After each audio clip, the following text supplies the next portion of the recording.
Hello everyone, আসসালামু আলাইকুম। কেমন আছেন সবাই? আশা করি সবাই ভালো আছেন। তো আজকের রান্নাটা একটু অন্যরকম হয়েছে। অন্যরকম বলতে আমি পেঁয়াজ কুচি দিতে ভুলে গিয়েছিলাম, তো আমি নেক্সট টাইম পেঁয়াজ কুচি দিয়ে দিলাম। পেঁয়াজ কুচি দেওয়ার পর আমি কষানোর পর আমি একটু ঝোল দিয়ে দিয়েছি, অর্থাৎ পানি দিয়েছি।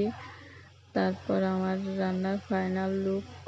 তো দেখুন রান্নাটার কালার কীরকম হয়েছে। তো আপনারা কমেন্টে জানাবেন যে রান্নাটা কীরকম হয়েছে।